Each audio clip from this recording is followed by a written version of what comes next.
നമ്മുടെ സമൂഹത്തിൽ മാതാപിതാക്കൾ നഷ്ടപ്പെട്ട ഒരുപാട് അനാഥ മക്കൾ അല്ലെങ്കിൽ അനാഥ ബാല്യങ്ങൾ യഥേഷ്ടമുണ്ട്. അവരെ സംരക്ഷിക്കാൻ പൊതുസമൂഹവും സർക്കാരും സദാ സന്നദ്ധവുമാണ്.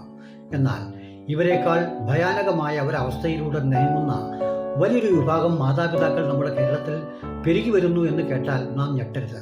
ഇവർ എല്ലാം ഉള്ളവരാണ്. ഒറ്റ വാക്കിൽ പറഞ്ഞാൽ കരയുന്ന കോടീശ്വരന്മാർ. മക്കളെല്ലാം വിദേശങ്ങളിൽ.